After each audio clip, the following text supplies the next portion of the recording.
Bueno, aquí estamos en el Polígono. Bienvenidos nuevamente a FM Concepto 95.5. Luis Tarulo los saluda y Aldo Basta también. ¿Cómo estás? ¿Cómo te va, Luis? Bien.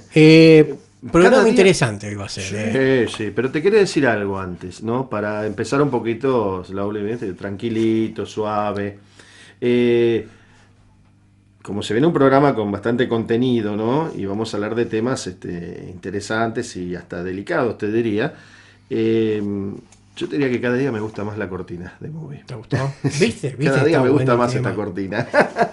Vos esperabas que yo te dijera un notición, algo importante. No, me gusta esta cortina. Me encanta esa banda. Me encanta esa banda. Y además, esta cortina, para que lo sepa la gente, ya que vamos de tanto, le metemos de todo como en botica. Este tema dura como 8 minutos. Es larguísimo. Yo se lo recomiendo a la gente. Sí. Cuando llegás a tu casa y querés estar desestresado, Claro. pones este tema. Y tiene los distintos tempos. Empieza despacito como un lento, empezás a bailar, después empieza a levantar, viene la bola de espejos, ¿te acordás? En el boliche, empieza a dar vuelta la bola de espejos. Ah, no, claro, no vos me acuerdo, sos un millennial, claro. Vos sos muy joven. Bueno, Luis, a ver, bueno, Aldo, hoy tenemos un programa realmente hermoso, como todos los programas, y nos están escuchando cada día más.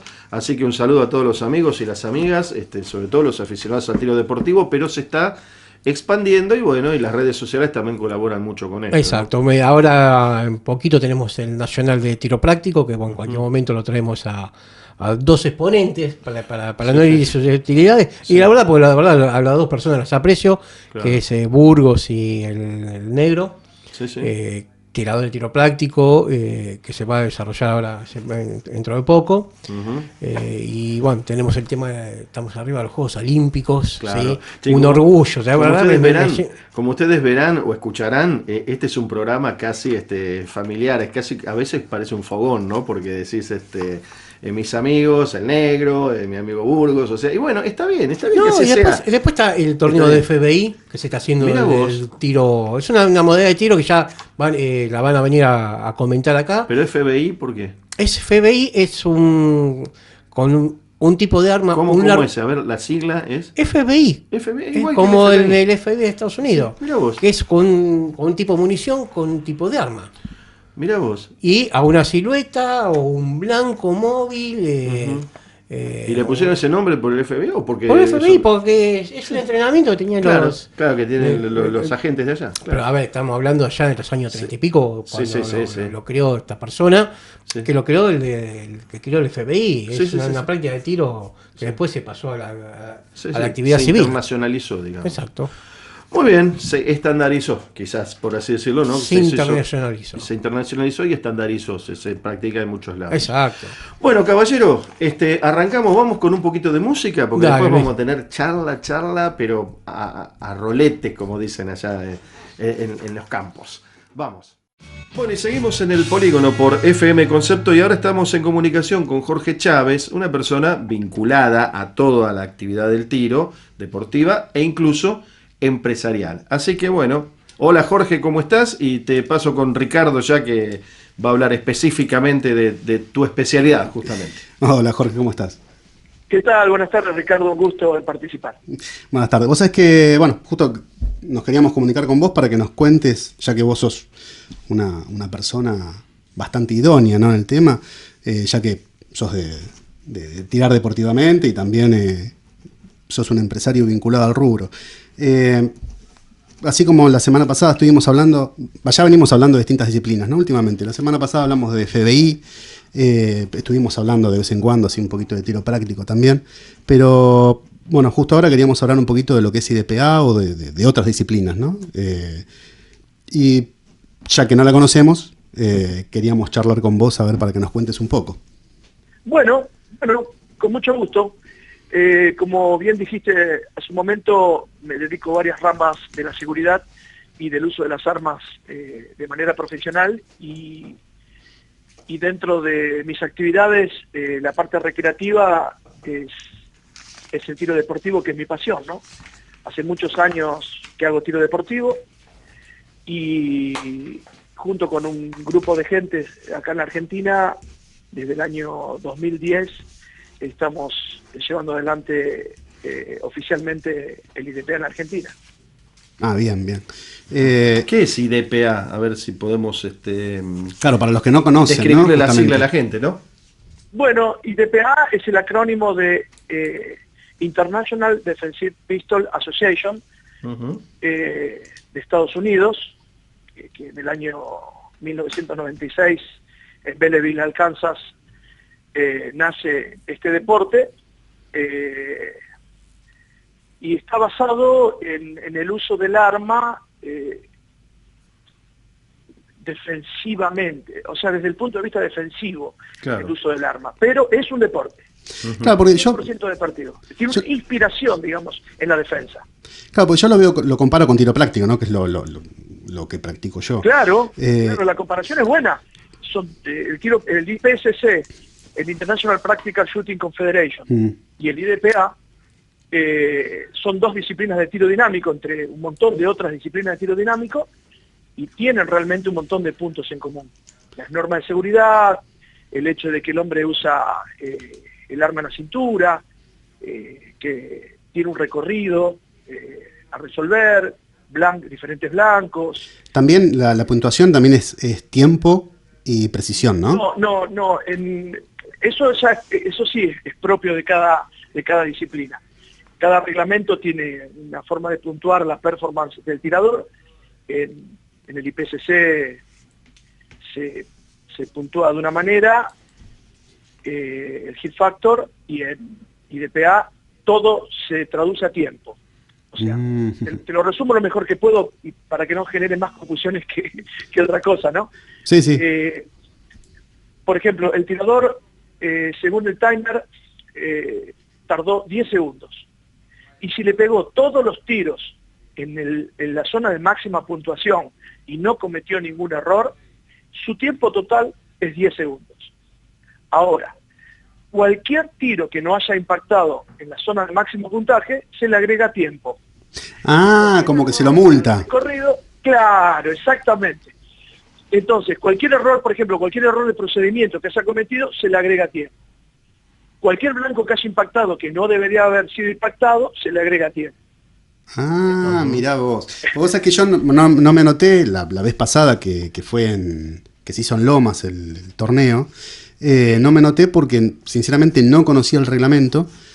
Y bueno, al no conocer la disciplina no podía participar de algo que no conocía, ¿no? Claro. Pero mirá vos, no sabía justamente estas diferencias. Jorge, Sí. Luis te habla nuevamente. La pregunta es, ¿qué arma? Digo porque, como siempre yo resalto, siendo un hombre de radio de tantos años, a veces hay que ser lo más preciso posible para describir las cosas, que lo estás haciendo muy bien, espectacularmente, porque claro, en la radio no tenés imagen, salvo, bueno, la modernidad ahora que te pone una camarita en algún estudio, pero bueno, no es nuestro caso. Y también, por más que lo expliques, si no tendrías que traer un arma y mostrarla a través de una cámara. Entonces, Claro. digo, ¿qué arma y qué calibre se está usando, por ejemplo, para que la gente sepa? Y como hablaba recién Ricardo, que te contaba que los otros días hablamos del tema del entrenamiento o la práctica tipo FBI, si tiene algún punto de contacto, ¿no? Porque como me estabas comentando, se me ocurrió pensarlo en ese sentido también, ¿no? Bueno, vamos por partes. Con respecto a las armas, Uh-huh. las armas son armas lo más estándar que se pueda, lo más simple que uno pueda imaginarse. En pistolas semiautomáticas se usan pistolas 9 milímetros o superiores, pero superiores no se usan en casi ningún lugar del IDPA del mundo, así que los calibres pequeños están basados en el 9 milímetros y como calibre más grande el 45. Disculpame que te interrumpa, ¿no? ¿Hay categorías también? Sí, hay divisiones y categorías. La división lo determina el arma. Por ejemplo, si vos tenés una 9 milímetros estándar, se llama SSP. Si tenés una 9 milímetros modificada, se denomina ESP. Si tenés una 9 milímetros compacta, se llama CCP. Que son acrónimos, ¿no? de la descripción. Claro, estaba tratando de pensar en eso, ¿no? Una es, bueno, la compact pistol algo, ¿no? Exacto. Y la demás por el tipo de arma, ¿no? Me imagino que son las primeras letras de cada palabra de la frase. Stock Service Pistol. Ajá. Y con respecto a lo que te preguntaba, si tenía algún punto en común con con la práctica FBI. Sí, el punto en común es que el arma se porta en la funda, hay una maniobra de desenfunde, hay un volumen de fuego y una precisión requerida en el FBI, son 5 disparos en 4 segundos, o sea, a eso determina el volumen de fuego, ¿no? O sea, tirar varios disparos en poco tiempo, sin perder la precisión, pero se tira estático. Si bien claro, IDPA es más parecido o sea, funda, por eso yo siempre lo comparaba con tiro práctico, ¿no? Porque yo, sí, al no conocer el reglamento y no saber la diferencia, lo veía bastante parecido, ¿no? Pero más comparado con el tiro práctico por dos cosas. Por las normas de seguridad, que son exactamente las mismas, sí, y por los lugares donde se tira, que son las canchas de tiro dinámico. claro. Entonces, eso sí iguala, son las dos cosas en común que tiene el IPSC y el IDPA. Claro, yo justamente lo que insisto con mi postura anterior en el sentido, o mi postulado, para así decirlo, si no suena muy pretencioso la palabra, postulado, pero en cuanto al tema radial, entonces, como el otro día hablamos del tema del FBI y vos yo entiendo lo que vos me planteabas pistola con cartuche, sí, con desenfundar la pistola, etcétera. Digo, claro, había similitudes. Entonces, como para que la gente, como escuchó el otro día esto, iba a decir, che, pero tiene mucho parecido. Bueno, está bueno. Parecidos y diferencias, obviamente. Y nada excluye a nada, ¿no? Porque lo que acaba de decir Ricardo, compararlo con la forma de práctica que mencionaba recién. Entonces, digo, es un poco, aunque suene redundante, pero un poquito como para que la gente empiece a diferenciar desde la radio, ¿no? De qué se trata. Bueno, podría ser un poquito más descriptivo si puedo. Por ejemplo, está todo bien. La comparación, pero entiendo tu pregunta, está bueno, está bueno. Está bueno porque vos sos tirador, estás acostumbrado a los polígonos, a ver muchas armas, y por ahí el oyente necesita una descripción un poquito más detallada y la verdad que coincido contigo. Por ejemplo, nosotros usamos un arma en la funda, nuestras fundas son cerradas, pegaditas al cuerpo, lo más parecido a la funda que sería una persona que porta su arma de civil, y la ocultamos, igual que la portaría una persona de civil con el arma oculta. Las armas son lo más estándar que se pueda porque las personas por lo general no andan portando armas muy deportivas ni de gran volumen, entonces esa es la idea general. Por ejemplo, el IPSC no tiene, es mucho más deportivo, es mucho más competitivo, y las pistolas son más derivadas específicamente para el deporte, o modificadas deliberadamente desde la fábrica para el uso deportivo, y por eso más voluminosas, más pesadas, y las fundas son de saque rápido, son un poco más abiertas, más voluminosas las fundas. Eso sería, de alguna manera, a simple vista, las diferencias del equipo, ¿no?, que se usa para el IDPA y el equipo que se usa para el IPSC. Jorge, se nota mi edad y además mi proveniencia, digamos, del interior, del campo, ¿no? Porque yo dije la cartuchera, ¿viste? Me salió del alma, ¿no? La cartuchera. Y bueno, así decíamos cuando jugamos a los Cowboys, que nosotros en el interior le decíamos los convoys. En las películas de convoys contra indios, las sacó de la cartuchera, ¿viste? Ni siquiera desenfundó, nada. Sacó el arma de la cartuchera. Se entendió perfecto. Sí, no, claro. Sé que, Jorge, una pregunta. Yo tenía entendido, o por lo menos alguien en algún momento me dijo, que una de las diferencias que había con IPSC, con IDPA, que el blanco se lo tomaba como agresivo. ¿Puede ser esto? No tengo ni idea, por eso te lo pregunto. No, agresivo no, amenaza. Nosotros le llamamos amenaza al blanco solamente porque le tiramos como si el blanco me tirara a mí. Ah, bien. Entonces la actitud que yo tomo físicamente ante el blanco es como si el blanco tuviera la capacidad de dispararme. Entonces, por ejemplo, si tengo un lugar donde cubrirme, el reglamento dice que yo me tengo que cubrir. Ah, bien, claro. Yo, por ejemplo, en tiro práctico nunca me curo con nada porque a mí no me importa. O sea, yo el blanco nada más que le tengo que pegar. Claro, tal cual, tal cual. Son dos... Claro, digamos que es más realista IPCC, ¿no? Es más lo que sería más cercano a un entrenamiento policial por ahí, ¿no? El IDPA. IDPA, perdón, sí, sí. Sí, el IDPA en sus principios estuvo directamente relacionado con el entrenamiento y la capacitación de personas que usan su arma para servicio, policía, militar, o que porta su arma en defensa propia, ¿no? Claro, en bien. Estados Unidos. Estamos hablando de que nació en el sur de Estados Unidos, y Estados Unidos tiene una cultura con armas un poquito más amplia que la nuestra. Sí, bastante distinta. Pero sí es cierto, está inspirada en esa idea, ¿cierto? Bien. Jorge, que es 100% deportivo igual, ¿no? Jorge, justamente hablando del deporte y de todas las disciplinas que tienen todas sus competencias, sus torneos, ¿acá también hay torneos y competencias? Sí, desde el año 2010. Uh-huh. Nosotros bueno, son fresquitos, nuevitos, digamos. Sí, somos los más nuevos, digamos, comparado con el IPCC, somos mucho más nuevos, claro. Somos mucho menos numerosos. El deporte también es moderadamente competitivo, los torneos son más pequeños, se exige menos disparos por torneo, o sea, de movida es un deporte más simple, más modesto, digamos, que el IPCC. El IPCC yo lo compararía de alguna manera como la Fórmula 1 del tiro deportivo, ¿no?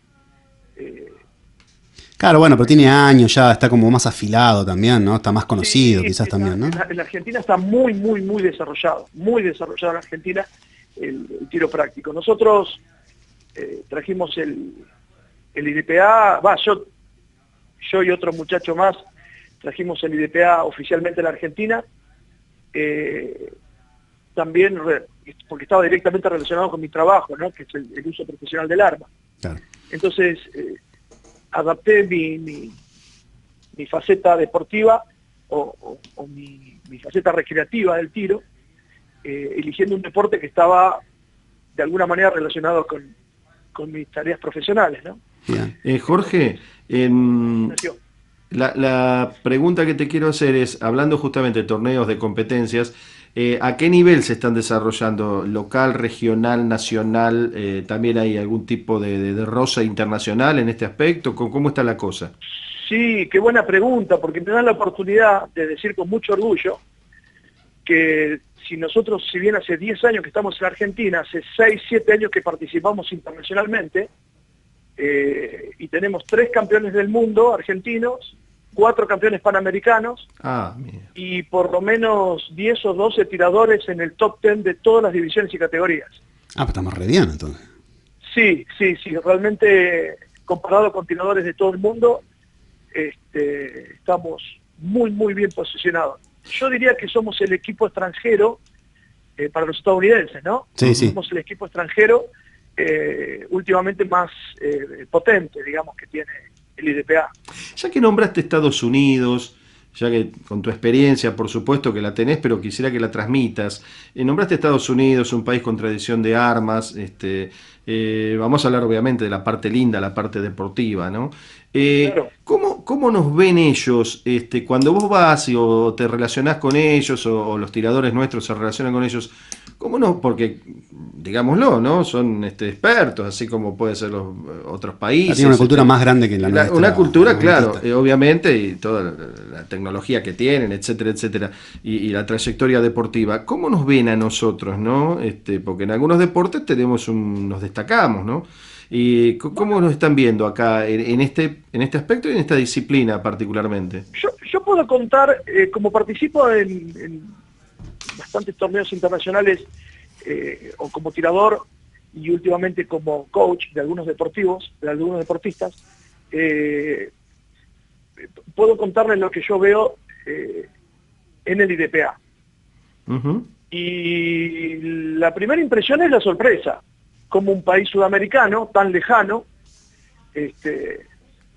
y tan remoto para ellos ha logrado tener tiradores tan desarrollados, ¿no? Y tan competitivos. y de hecho nos tienen un respeto muy importante. Nosotros llevamos armas modificadas, finamente modificadas, delicadamente modificadas, porque el reglamento no permite grandes modificaciones, más que nada adaptadas a cada tirador, y cada tirador en su división y categoría con una técnica muy pura, ¿no? muy desarrollada. Claro. Y si bien tenemos un enfoque apenas diferente que el tirador norteamericano, logramos tener muy buenos resultados, ¿no? Ahora, Jorge, no hay que desestimar, por llamarlo de alguna manera, seguimos sumando porotos en esto, ¿no? Lo decimos en términos obviamente constructivos. No hay que desestimar jamás tampoco nuestra tradición armamentística, digamos.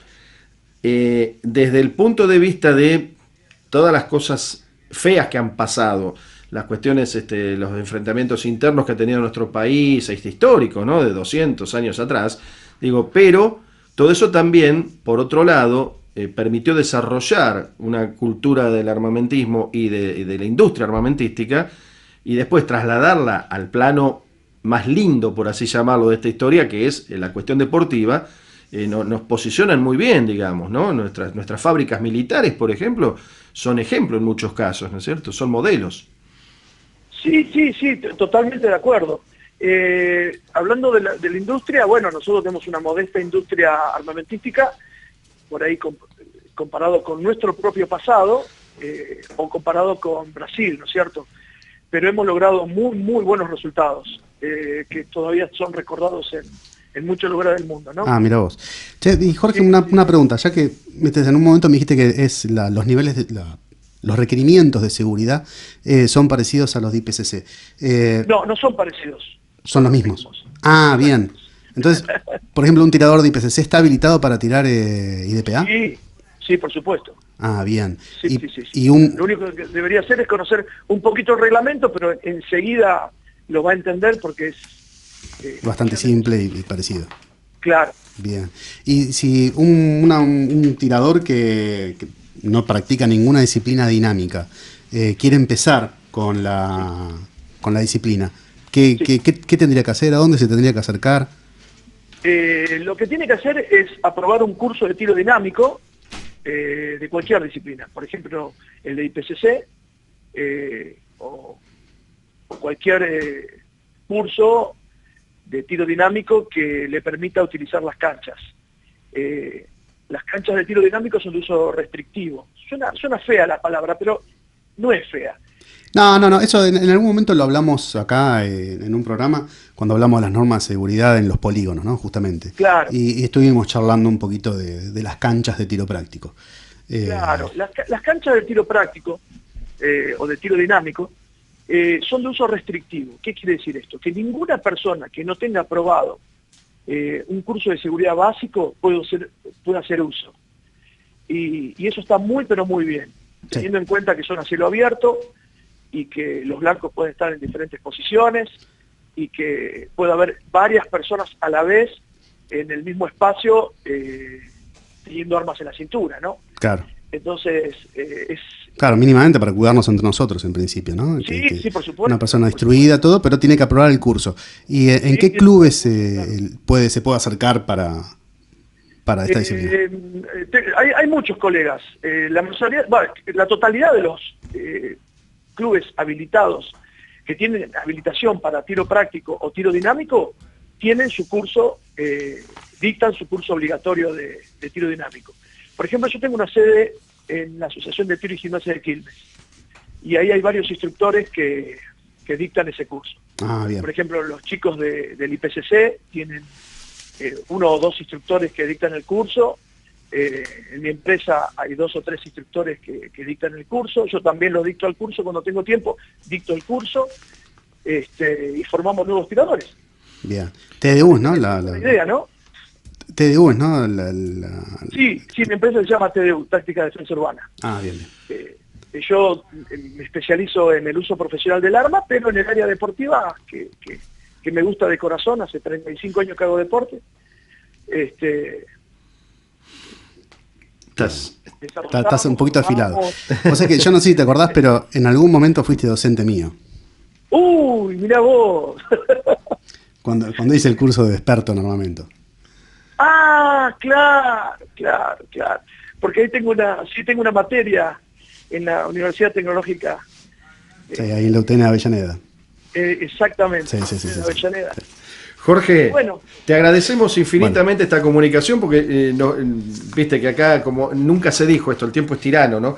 Pero vamos a estar en contacto nuevamente contigo. ¿Sabes por qué lo vamos a llamar? Sí, para que nos hable de Steel Race más adelante. Sí, y con todo gusto. De un montón de cosas, pero vamos a dejar la incógnita ahí para que después lo podamos llamar y se justifique ese llamado, que nos va a llevar también otra media hora. Charlamos de eso, de tu actividad empresarial también, que tiene mucho que ver con esto, pero bueno, por ahora abrimos un paréntesis, ¿qué te parece? Y seguimos en contacto. Con todo gusto, es un placer compartir con ustedes estas cositas que llevamos adelante y que realmente el oyente puede hacerse una idea un poquito más. Así todos aquellos que no conocen disciplinas deportivas se puedan amigar con nosotros, ¿no? Claro. Tal cual. Sí, y nos pierdan ese miedo. Bueno, Jorge. Jorge, un abrazo inmenso y muchas gracias. Aquí Luis Tarulo y también te saluda Ricardo Ojeda y bueno, por supuesto Aldo Basta te envía su saludo también. Un gran abrazo, muchachos. Hasta pronto. Gracias. Nos vemos, Jorge. Muchísimas gracias. Ha sido Jorge Chávez, un multifacético, ¿no? Pero Sí, bueno, sí. ya nos explicó todo. Así que bueno, volveremos a Muy estar en buen docente, contacto con él. Sí. Aparte, docencia hace explicando las cosas. Nos vamos a reencontrar seguramente muy pronto con él. Y bueno, viste que era necesario este programa un poco también para conocer todas estas cosas. Sí, para que nos conozcan. Y difundir todo Sí, esto, toda sí, esta sí, información. Bueno, ahí nuestro operador Beto y nuestro productor ahora, porque está en el rol de productor, Aldo Basta. Sí, nos abandonó. Ese fue del otro lado Sí. y nos está diciendo que va tandita y musiquita y nos hace redondelitos con la mano y nos mueve así la manito como diciendo, vamos con la tanda. Yo ya no entiendo Bueno, más nada porque tiró tanta seña que no sé qué Está quiere bien, decir. Donaldo, ningún problema, vamos allí. Don Aldo Horacio, ¿es el segundo nombre? No. Andrés. Ah, Aldo Andrés. No sé por qué me quedaba. Tiene cara de Horacio. Bueno, vamos a la tanda, y después seguimos con más Polígono aquí por FM Concepto 95.5. Hasta luego. Bueno, Aldo, seguimos aquí en el Polígono por FM Concepto 95.5 y ahora estamos en comunicación con el doctor Gustavo Lastra. Bueno, sabes que yo a Gustavo lo conocí hace mucho tiempo, porque iba de tirador tiro de loma, y me lo crucé un montón de veces. Y Gustavo sacó un libro sobre legítima defensa, Ajá. que tuvo 2 ediciones, pero bueno, lo tenemos a Gustavo en línea. Bueno, ¿Cómo te va, Gustavo? Hola, buen día, Aldo, ¿cómo estás, querido? Bueno, mira, yo ya te hablé varias oportunidades, hablamos de tenerte acá en la radio, porque la verdad sos un referente, sos una persona de los pocos que ha escrito libros, me parece, si no sos el único. Después hay otra... Hay otros libros, hay uno, Cómo matar un chorro y no ir preso, que es un libro que justamente está inspirado en el libro mío, porque en una ocasión al doctor Soria le regalé un ejemplar de mi libro en la Feria de Armas te estoy hablando de 2013, 2014, y le interesó mucho el tema y bueno, y escribió también su propio libro sobre el tema con un título bastante más rebombante, bastante más... Gustavo, lo comercial. El mío es un libro más clásico, que es Derecho de Armas en Legítima Defensa. Gustavo, una aclaración, digo para el oyente, ¿de qué doctor Soria estamos hablando? El que escribió el libro, el otro libro que te Sí. referís, Sí. que están vendiendo ahora en la librería de Comodoro Pi. Sí, pero no tiene nada que ver con ningún juez, ¿no? No. Fenómeno. No, es un colega. Un colega. Perfecto. Libros. Luis, te Perfecto. comento que el libro de Gustavo es Sí, un sí, libro sí, mucho sí. más técnico. Exacto. Mucho más exacto. técnico. No, Yo al otro no lo leí. No porque- es que sea más técnico, también está hecho en un lenguaje básico, sencillo, para que cualquier legítimo usuario lo pueda entender, porque el legítimo usuario tiene una cultura una cultura media suficiente como para entender al libro. No es un libro jurídico, o sea, es decir, no es un libro destinado solamente a juristas. Claro, ¿sabés qué pasa, Gustavo? Que te preguntaba esto, primero como un dato, digamos, informativo simplemente. Y segundo, que el título, vamos a hablar de vos, obviamente, de tu libro, de tu trabajo, pero ya que lo mencionás, ese tipo de títulos por ahí son marketineros, no está mal, cada uno es dueño de hacer lo que quiera, Claro. pero yo te hablo de mi gusto personal. La expresión, lo que hay que manejar aquí en estos temas, sobre todo cuando se trata de manejo de armas, y ni hablar cuando se trata de legítima defensa, que es una figura tan que a veces está tan en los límites, ¿no? Tan en los bordes, vinculado también a la emoción violenta, a un montón de situaciones. Digo, hay que tener mucho cuidado porque se puede, a lo mejor, por una cuestión hasta marketinera, rozar demasiado esos límites, ¿no? Entonces hay que tener muy claro de qué se trata la legítima defensa, ¿no? Incluso para no hacer, En realidad, perdóname, Gustavo, para no hacer una apología, me disculpas, Gustavo, no, termino la idea, porque quiero, esto me parece que lo que yo quiero resaltar particularmente, no tampoco hacer una apología del Far West, ¿no? De la legítima defensa, pero de manera indiscriminada y de manera errónea, ¿no? Que para eso te consultamos a vos. No, acá se está partiendo de una cuestión que es si vamos a hablar de lo que es jurídicamente correcto o lo que es políticamente correcto. Claro. Acá hay un problema que es muy grave, que como se dejó de enseñar en el derecho penal en la universidad, en las universidades públicas por lo menos, Universidad de Buenos Aires, Universidad de Lomas, etcétera, se dejó de enseñar lo que es la legítima defensa. Entonces, claro, los colegas se van recibiendo, no saben, los mismos profesores no lo saben porque al dejar de enseñar, al dejar de estudiar un tema, se olvida, se deja de saber, pero la escuela de legítima defensa que se expandió por todo el mundo y fue la señera de los códigos penales modernos, fue justamente la Escuela de Legítima Defensa Argentina, donde estaban Carlos Santiagonino. Carlos Santiagonino fue el maestro del que es el actual presidente Rosenkrantz, el presidente de la Corte Suprema de Justicia de la Nación. Él fue discípulo de Carlos Santiagonino. Estamos hablando del hombre en este momento con más poder en la Argentina, porque el presidente de la Corte Suprema de Justicia de la Nación es el hombre con más poder en el país, tiene más poder que el presidente, más poder que el Parlamento. O sea, bueno, y está en la sucesión presidencial tampoco, no nos olvidemos, ¿no? No, pero además... No, porque es un poder que es de por vida. No, seguro, y además, Gustavo, cuando vos decís, Carlos... Y de por vida es el que resuelve en definitiva hasta las cosas que le impugnen al presidente. Es decir, por ejemplo, ahora, por decirte un ejemplo, ahora quieren poner un aumento retroactivo del gas, el que lo va a definir eso no es Macri, va a ser el presidente de la Corte Suprema de Justicia. Va a llegar a la Corte, exacto. ¿Te das cuenta? Además, Gustavo, te quería decir algo y aclararle a los oyentes, a los que por ahí no lo saben, los más jóvenes, que Carlos Nino es un ícono del derecho en la Argentina y fue el emblema, para así decirlo, del derecho de los radicales, por ejemplo, pero sin ánimo partidario, simplemente para referirnos a esa figura de Carlos Nino. Forma parte de una corriente de pensamiento que no es política, son hombres que no hicieron lo políticamente correcto, sino lo jurídicamente sabio. Claro. Pero no solamente él, sino también Justo Laje Anaya, cordobés. Sí. Quizás también sea radical, porque como es cordobés puede ser que sea radical. No, lo ubico nomás, simplemente para ubicarlo. Si en el caso de que hubiese alguna afiliación política, Sebastián Soler, por ejemplo, que es también, pero un jurista de un prestigio internacional, fue un jurista de un prestigio internacional enorme, y bueno, dentro de esa escuela de Río Platense, porteña específicamente, es de ahí de donde nace los principios rectores de la legítima defensa moderna. Y por ejemplo, ellos dejaron bien en claro que una de las cosas que había que suprimir del Código Penal para no complicarle la vida a las personas que tenían una situación de legítima defensa es que había que suprimir el artículo 35, que es el exceso en la legítima defensa.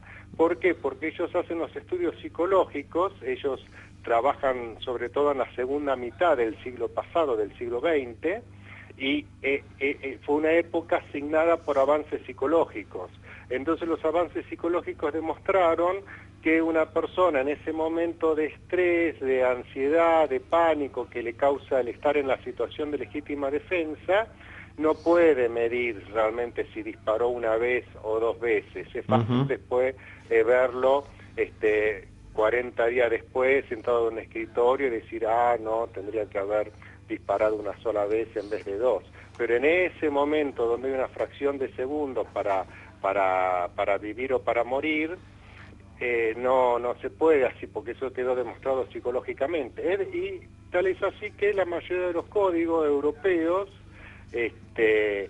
abolieron lo que es el tema del exceso en la legítima defensa.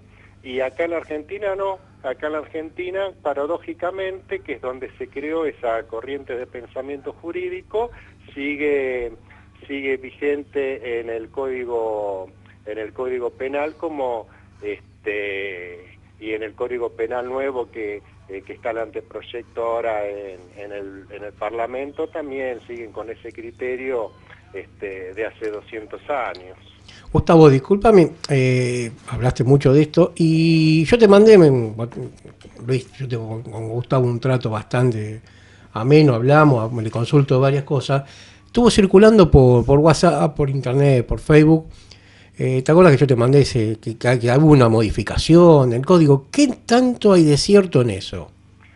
Bueno, ya hubo una modificación en el Código Civil y Comercial, que esa modificación entró en vigencia en el año 2016, donde criminaliza al que se defiende de una agresión ilegítima, lo criminaliza desde el punto de vista civil, cosa que desplazó la responsabilidad que antiguamente era del delincuente.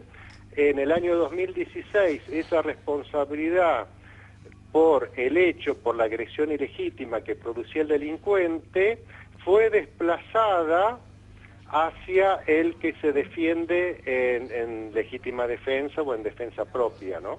Por eso vos tenías una frase que me parece que es tuya. Nadie se puede defender del criminal y del fiscal al mismo tiempo. Eso que te estaba comentando recién es del Código Civil y Comercial, que ya está en vigencia, no del Código Penal.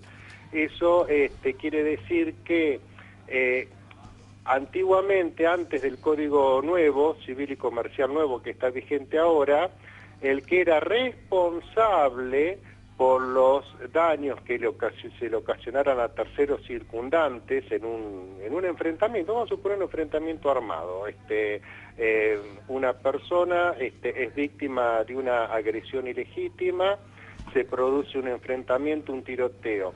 Con el Código Civil anterior, que había un Código Civil por un lado y un Código Comercial por otro. Por el Código Civil anterior, el responsable, porque era el que produjo la agresión ilegítima y en consecuencia le cabe la responsabilidad por cualquier daño que se cause como consecuencia de su actitud maliciosa, su actitud dañina, era al delincuente.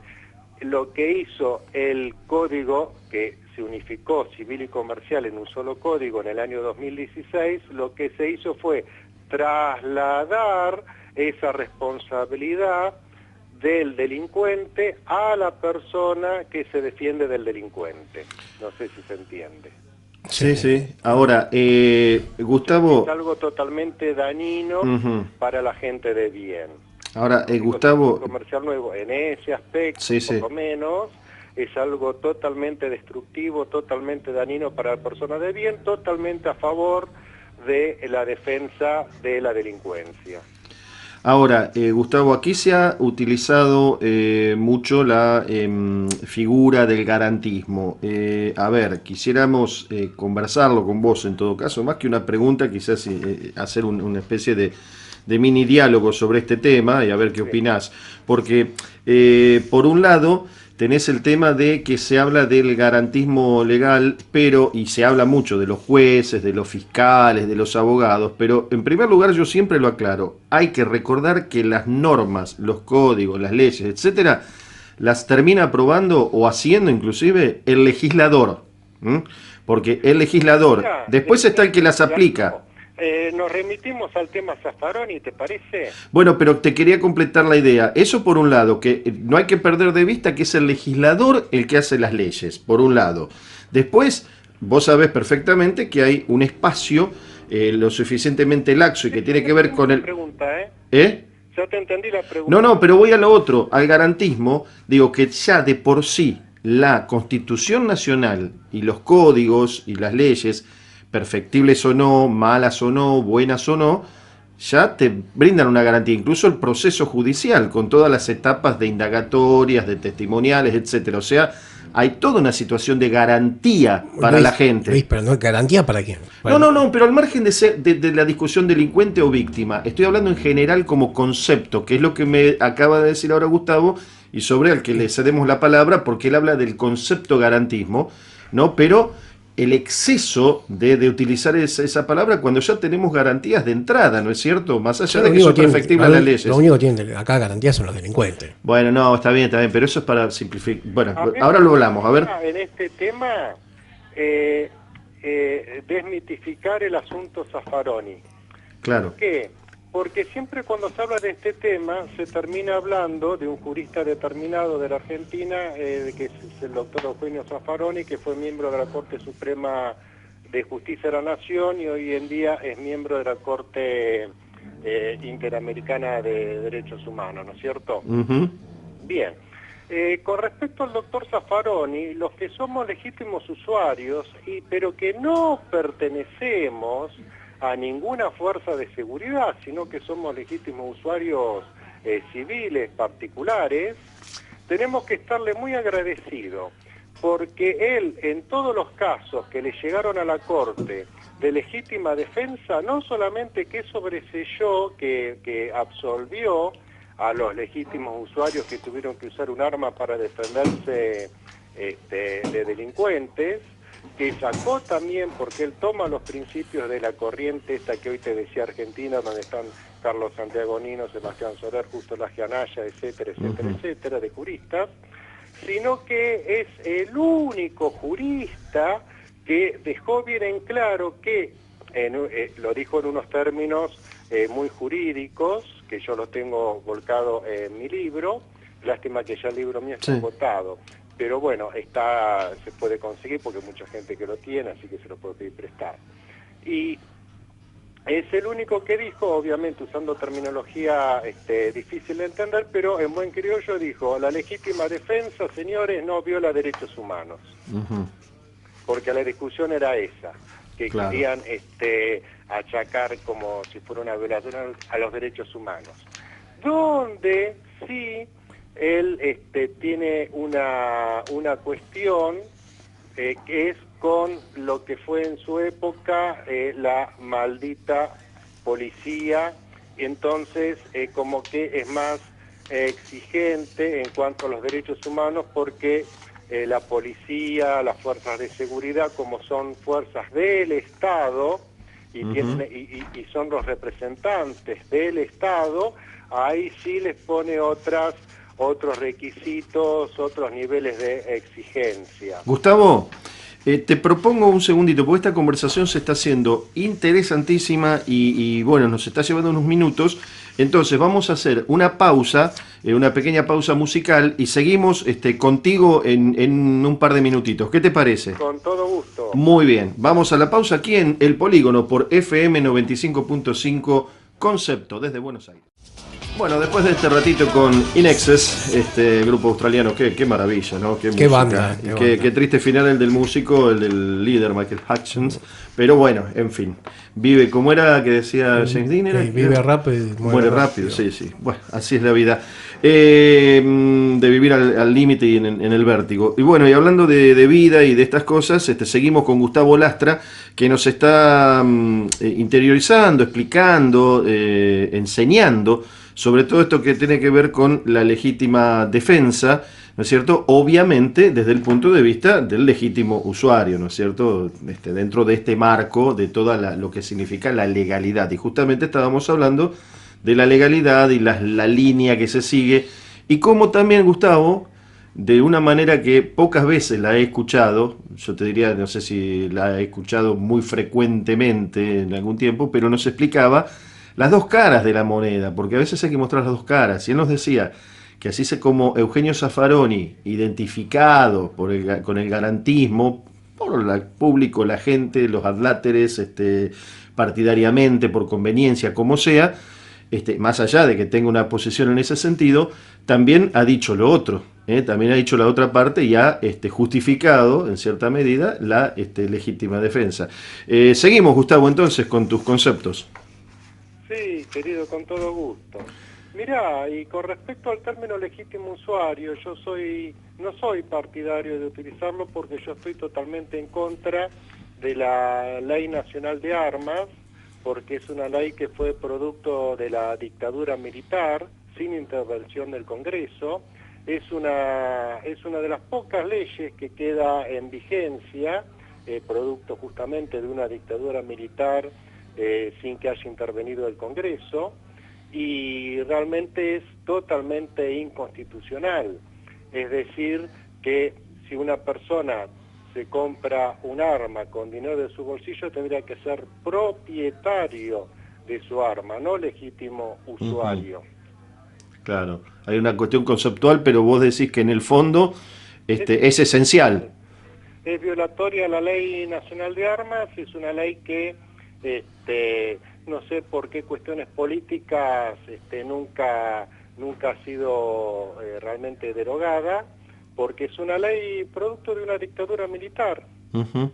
Sí, hubo las leyes también del tema de los menores, durante un tiempo, durante un largo tiempo, que era de 1980, que en realidad era un decreto ley, no era una ley, siguió vigente también, ¿no? De la época de la dictadura, o sea, se han escapado algunas tortugas, por así decirlo, a la democracia. Fueron derogando sí. Las leyes, las leyes producidas por en el caso de la Ley Nacional de Armas es de la dictadura de Onganía, de la NUCE. Hubo tantas dictaduras. Sí, bueno, pero al margen de eso, hace 50 años. Fue una ley de la dictadura militar de la NUCE, sin intervención del Congreso Nacional, por lo tanto una ley que ya a esta altura, en el siglo XXI, ya tendría que haber sido anulada, pero durante el siglo pasado, del año 83, que empezó de vuelta la democracia, ya se tendría que haber dejado sin efecto esa ley, pero vaya a saber por qué intereses políticos la mantienen vigente. A eso iba, Gustavo. ¿Crees que fue por desinterés o por conveniencia? No sé, no puedo saber eso realmente, porque ya el Congreso Nacional tuvo décadas y décadas. Estamos en el año 2018 y sigue vigente como si hubiese sido una ley de la democracia, pero no. No es Gustavo, la democracia, es una ley de una dictadura militar. Y justamente el concepto del legítimo usuario sí se puede aplicar al militar, al policía, al gendarme, porque ellos las armas se las da gratuitamente el Estado. Y son armas que sí pertenecen al Estado, por ese motivo son legítimos usuarios, porque ellos tienen en su poder un arma reglamentaria que después en su momento deben devolverle. Entonces de ese arma son legítimos usuarios, porque es un arma que no les pertenece. Gustavo, si vos vas a una armería y te compras un arma y la pagás con tu propio dinero, es de tu propiedad, tendría que ser de tu propiedad. Sabés que eso es una explicación muy... Recién ahora la entendí, porque un montón de veces me decían, no, legítimo usuario son propietarios, y recién te la entendí.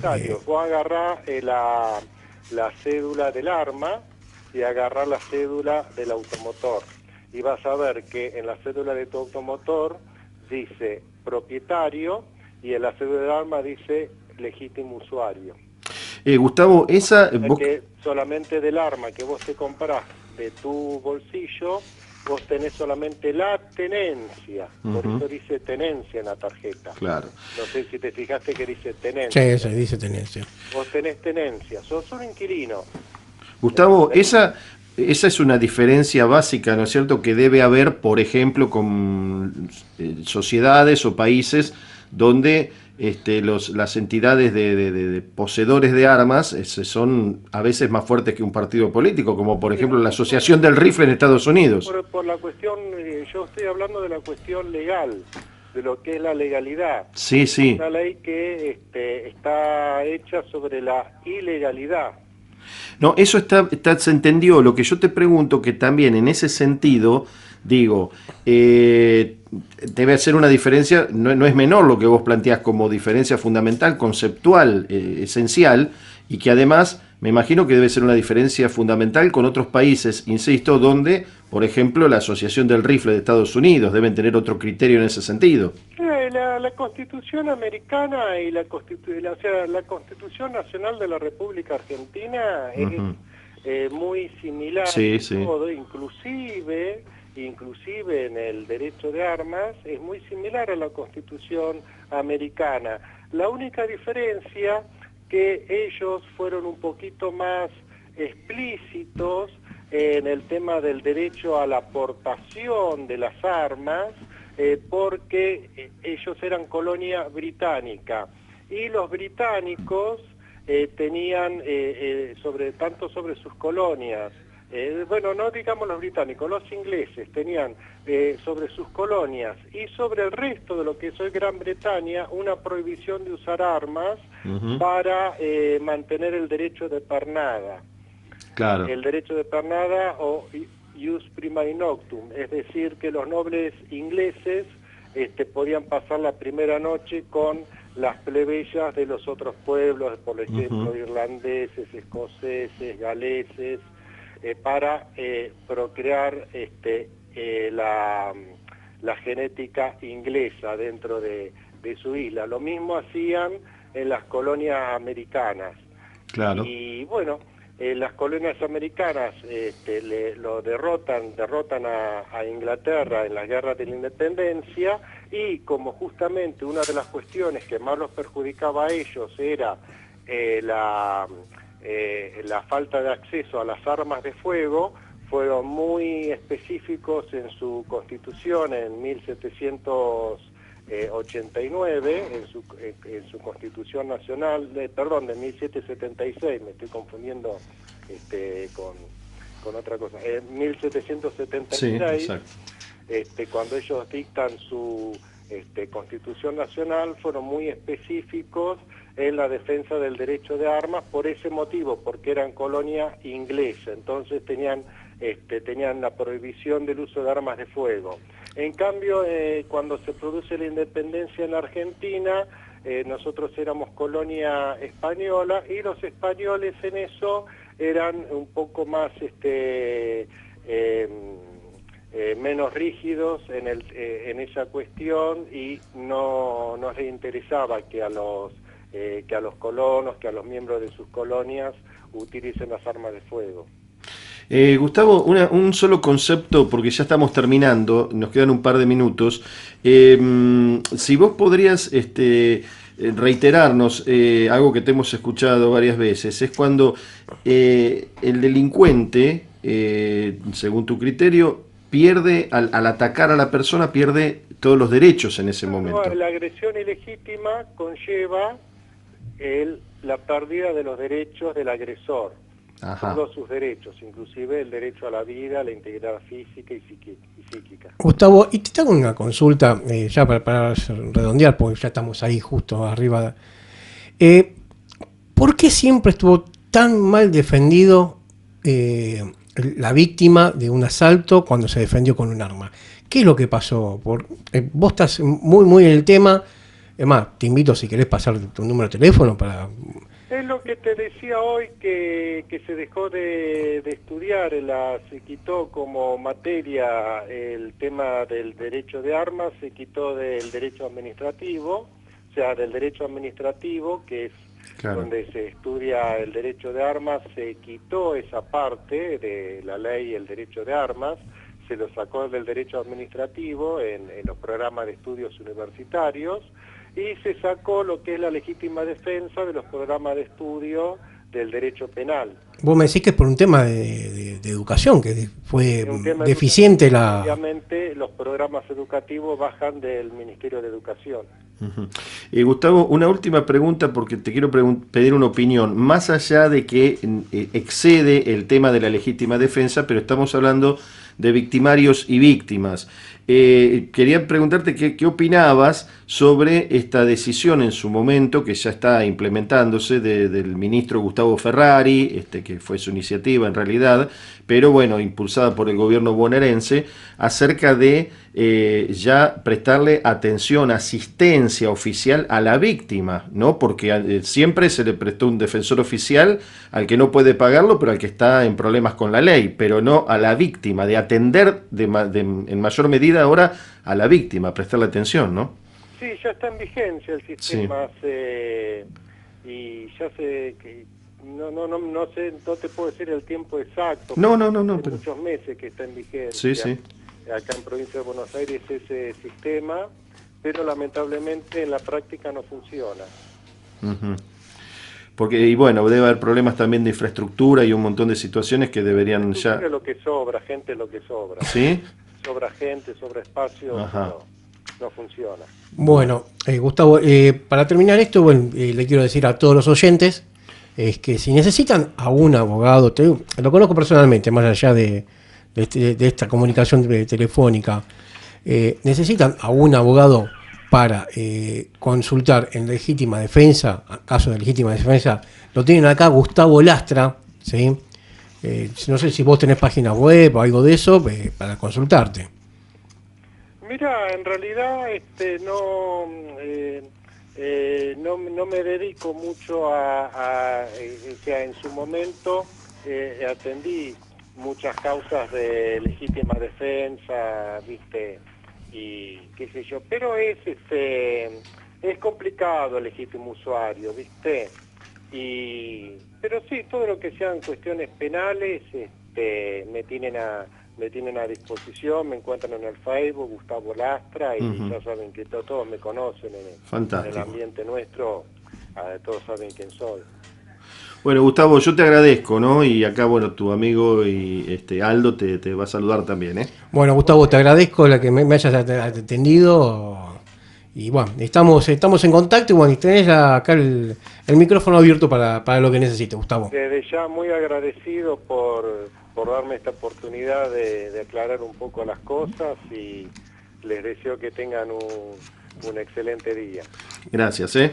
Ha sido el doctor Gustavo Lastra hablando de legítima defensa y también el tema del legítimo usuario que por su óptica obviamente está llamado o fue llamado a generar alguna especie de polémica. Pero bueno, aquí estamos. Luis Tarulo, Aldo Basta y bueno, basta por hoy. Aquí en FM Concepto 95.5.